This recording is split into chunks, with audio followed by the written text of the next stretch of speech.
Дорогі глядачі, продовжуємо сьогоднішню передачу тут на терені 27-го Конгресу українців Канади у місті Вінніпегі.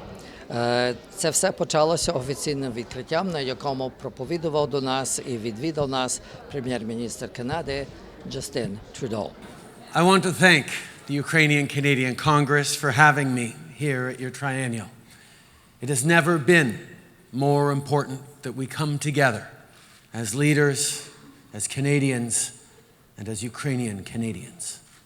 9 months ago this week, Russia launched a brutal and bloody invasion of a sovereign, democratic nation.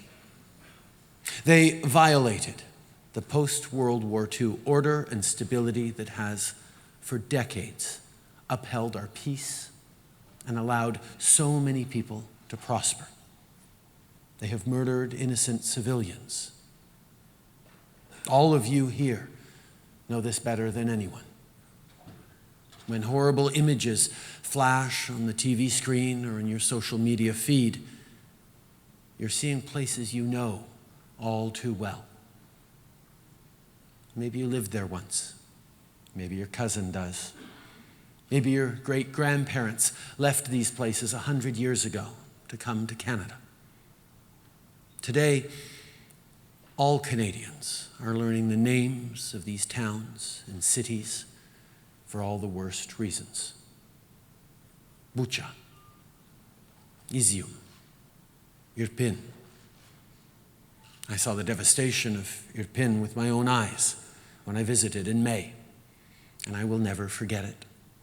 Witnessing the homes destroyed and the neighborhoods shattered. Our hearts break for the lives lost, the lives ruined, and the people fleeing to safety. Over 105,000 Ukrainian nationals have arrived in Canada under the special immigration programs we launched in February. Thousands of them arrived and settled here in Manitoba. Canadians welcomed them with open arms because that's just what we do. Refugees and immigrants have joined Ukrainian Canadian communities like so many of yours that go back over a century. Back then, a massive wave of Ukrainian immigrants came to Canada, many of them to the prairies, and they worked the land. They carried with them generations of expertise on farming wheat and grains and helped make Canada a breadbasket to the world. They helped build this country. These farmers brought these skills with them from Ukraine, a land that, until Putin launched his attack, held and will hold again a special role in feeding the world. But now, as a result of Russian occupation and aggression, many in the affected region don't have the most basic supplies. Canadians and Canada have been there to help since the beginning. Our government has allocated $320 million for humanitarian assistance in Ukraine, with money going to organizations that are providing food assistance, clean drinking water, medical supplies, and mental health supports for children, amongst many other things. And we intend to impose new sanctions on members of the Russian justice and security sectors, including police officers and investigators, prosecutors, judges, and prison officials, anyone involved in gross and systemic human rights violations against Russian opposition leaders. Putin's war machine cannot be permitted to act with impunity. Its war crimes cannot go unpunished. That's why we're working closely with the International Criminal Court to support its investigation into the atrocities committed in Ukraine. As part of this, Canada has sent a team of highly specialized RCMP officers to The Hague.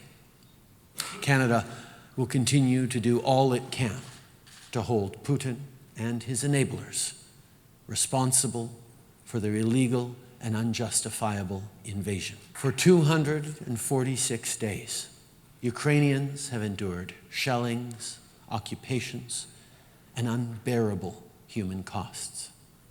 This must end in Putin's failure. While Canada continues to push for justice and an end to the war, it is the brave men and women of Ukraine who are fighting on the front lines every day, and too many are giving their lives. We must never forget that when war broke out, it was everyday people who answered the call of duty. It was young people who should have been sitting in university lectures.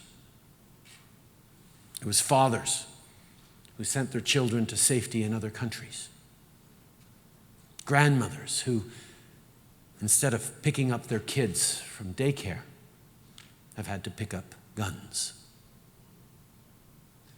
The world has been inspired by Ukraine's courageous and relentless defense. And the advances made during September's counteroffensive were met with astonishment but not surprise, because one thing is certain: only someone who isn't paying attention would underestimate Ukrainians. Your belief in their rights to freedom, territorial integrity, and a choice in deciding their own future is indomitable. And I want to recognize that they are not just standing up for their freedom.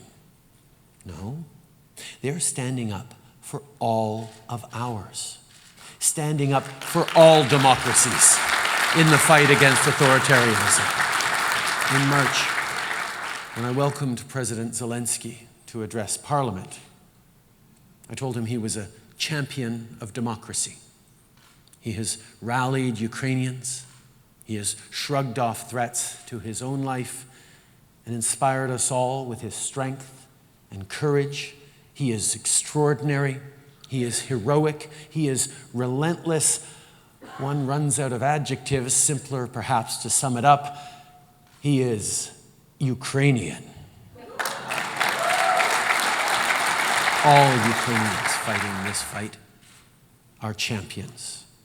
Champions for us all. Today, the 39 armored combat support vehicles we announced for Ukraine in the summer began arriving in Europe, where training with the Ukrainian forces is now underway. The Ukrainian government needs financial resources in order to support Ukrainians and withstand Russia's ongoing attacks. Since the start, we've been working with international partners to effectively flow money to Ukraine. Canada has been leading the charge, both in terms of the scale of support and of how quickly it has been provided. The government of Canada has provided approximately $2 billion in loans to the Ukrainian government this year. But we know, including hearing regularly from Alexandra, that there are a lot of Canadians who would like to see us do more and to be able to do more. We see it. We see it every day in the Ukrainian flags flying from car windows, painted on lampposts, or hanging on front lawns. Well, we want to give all Canadians a chance to directly support Ukraine. So today, we are announcing that Canada will be offering a new government-backed Ukrainian sovereignty bond.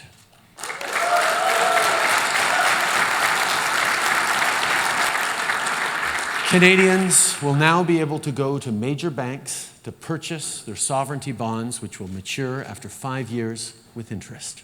It'll be a lot like the Government of Canada bonds people are familiar with. These funds will go to support the government of Ukraine so they can continue to support the Ukrainian people. There are hard days ahead, and not just for Ukrainians, as they enter the 10th month of this conflict. The Kremlin's reckless violence has led to widespread economic uncertainty and a spike in global inflation. The Russian regime has weaponized food and energy, which is causing hardship around the world especially for the most vulnerable. Winter will be particularly hard for our allies in Europe, as the sharp reduction in Russian energy imports has left many people worrying they will be left in the cold. Democratic leaders around the world are standing steadfast with Ukraine, but of course we see the stress that this is putting on people's daily lives. I know Canadians are tired of the sticker shock at the grocery store as food prices go up. We know it's hard. So we're moving forward on legislation that will provide relief for Canadians' pocketbooks. A GST credit arriving in the coming weeks that will help 11 million Canadians, ensuring dental care for all kids across the country, and more support for low-income renters. These measures will help, but times are tough. But like Ukrainians, Canadians will not waver in our resolve to stand up to Putin. Imposing hardship is what bullies like Putin try to do. They try to sow chaos. They try to weaken our resolve. We cannot and we will not let that happen. I will be going to this year's G20 summit.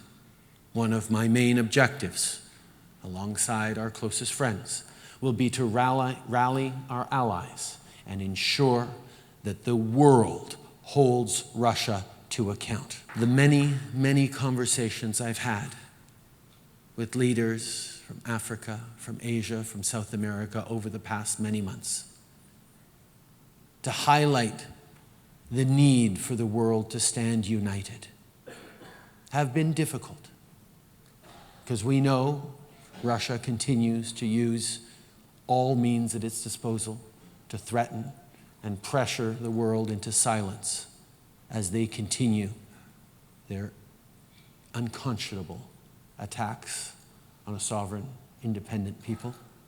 But I will tell you that the conversations I've had, even with folks who are wary about being aligned too much with the West, when it comes to the principles of territorial integrity, sovereignty, the rights of any people to choose their own future, to not be attacked and invaded by their neighbors, resonates. And as the food and energy crisis continue, as countries in the global South continue to see Canada and other friends of theirs stepping up to ensure delivery of food, energy supports, investments for the future, more and more countries are coming to realize that Putin must fail. We cannot let him take us all backwards to a bloodied world where might makes right. We will not back down. We are here for the long term. We will stand with Ukraine, whatever it takes, as long as it takes.